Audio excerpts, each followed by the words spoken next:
Previously on Rice Farming TV. So in the last episode, episode 90, I did a lot of shovel work. The episode before that, I did a lot of shovel work. Clara, my wife, said, enough shovel work. It's just too muddy and disgusting.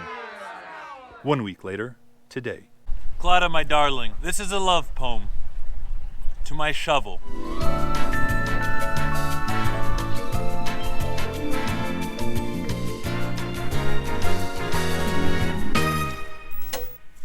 In the last episode of Rice Farming TV, you requested that I didn't show any muddy shoveling.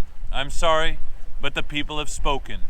Troy Adams says, no shoveling? William M. says, I'm perfectly fine watching you shovel. Elfer Design says rotting rice straw plus shovel work equals money in the bank. Mons Larson says shovel work is always welcome. James Farmhand says, when you go out shoveling, show the shoveling too.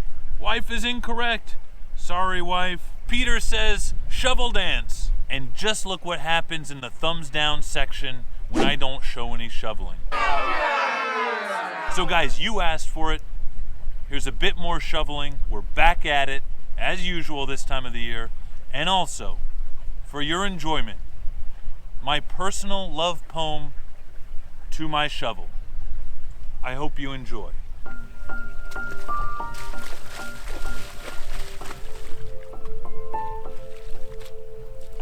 My shovel. My shovel. My shovel. My shovel. My shovel, I find you where I left you, sharp and ready. You lie so true. We started yesterday. It's time to continue. Gripped tight, seize the day. The wooden handle rests snug, as it may. In the flooded rice fields, a muddy splashing sound when the spade sinks into sticky ground. Me and you, digging. I look down. My straining body in the cold, crisp air bends low, comes up only as water flows, stooping in rhythm through bank-out ruts. Here we are, digging. My shovel. My shovel. My rubber boots nestled in the mud, your handle against my inside knee is levered firmly. We scoop out block drains, bearing your spade deep, on a mission to try to drain this rice field we farm, feeling the land burn in my arms, loving your cool power in my hands. By God, my daddy could handle a shovel, just like his daddy, just like my baby will say of me. With you, my shovel, I can scoop more mud in a day than any other man around this way. Once I scooped my blisters away. Some wear gloves in fear of pain. I straighten up, the calluses remind me of the game.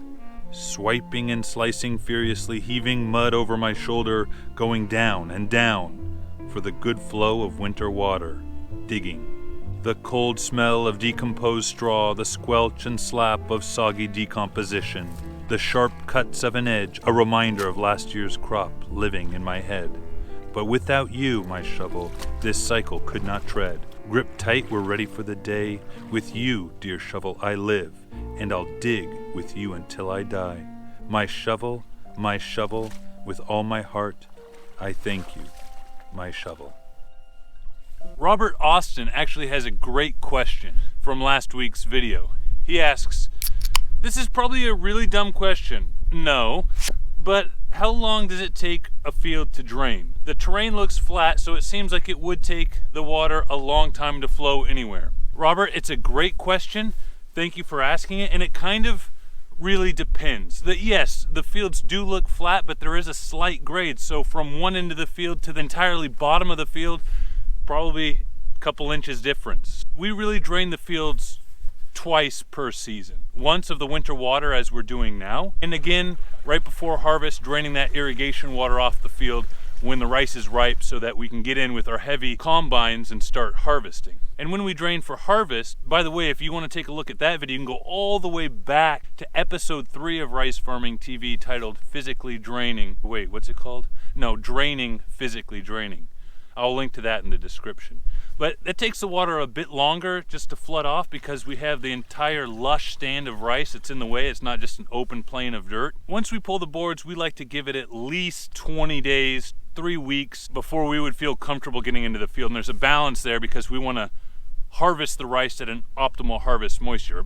Again, a lot of that information is in episode 3, Draining Physically Draining. But this time of the year, it really depends on the weather. I mean, we had these fields drained out within about a week. The mud was still soft, but the water was off the field, but then it decided to rain a few inches. It doesn't take long, especially once the summer heat starts drying out this mud, but we like getting this infrastructure put in just so any rain that does fall kind of just washes right off. Anyway, it's still early in the season, so we're not too concerned about these wet fields out here. Although once March rolls around, we're gonna just start hoping for some warm, drying weather.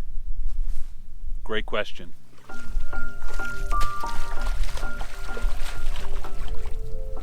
My shovel, my shovel. My shovel, my shovel. Shovel, so happy our values equal love. Shovel, rearrange the letters and you have love.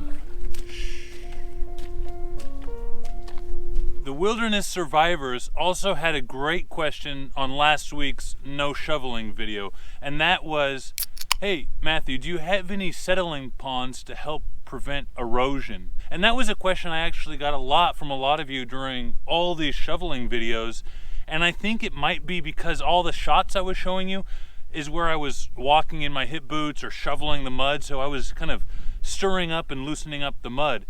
Even specifically in last week's episode when I showed you that flow of muddy water and I talked about how mesmerizing it was. So I think those images are what is leading to these questions, but in actuality, if you look up above where I was working, higher up in the field where the water was settled, where I wasn't shoveling or walking, you can see the water is crystal clear. It still has a flow, and that's because the soil out here, it's clay-like, it bonds to itself really well. There's the root system of the straw, there's the straw itself, there's the millions of ducks and geese that land and trample and stomp down the soil over the entire winter. It's nice and solid, and the water flows off quite well without taking too much of the mud with it or the soil.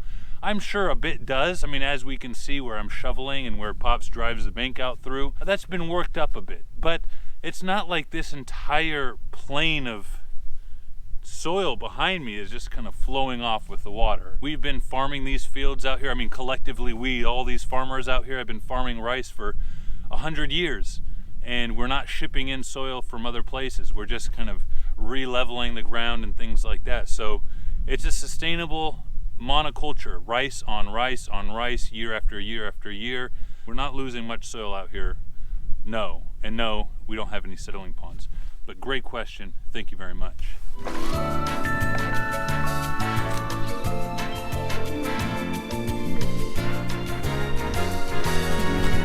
Okay guys, that's gonna do it for this episode of Rice Farming TV. I hope you enjoyed the shovel-heavy episode. I hope you enjoyed my love poem to my shovel here, my friend in the field during this time of year. Anyway, always appreciate your guys' great questions, your feedback on what you want to see in Rice Farming TV episodes. Clara, you know I love your feedback as well. Hey, some people like shoveling, some people don't like shoveling. That's okay. Actually, right now, I started the day kind of enjoying shoveling. Right now, a couple hours later, not liking it so much. But hey, that's just life. Take care. My shovel, my shovel.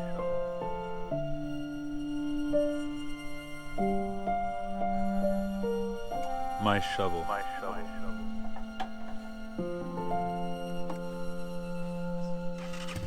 My shovel, my shovel.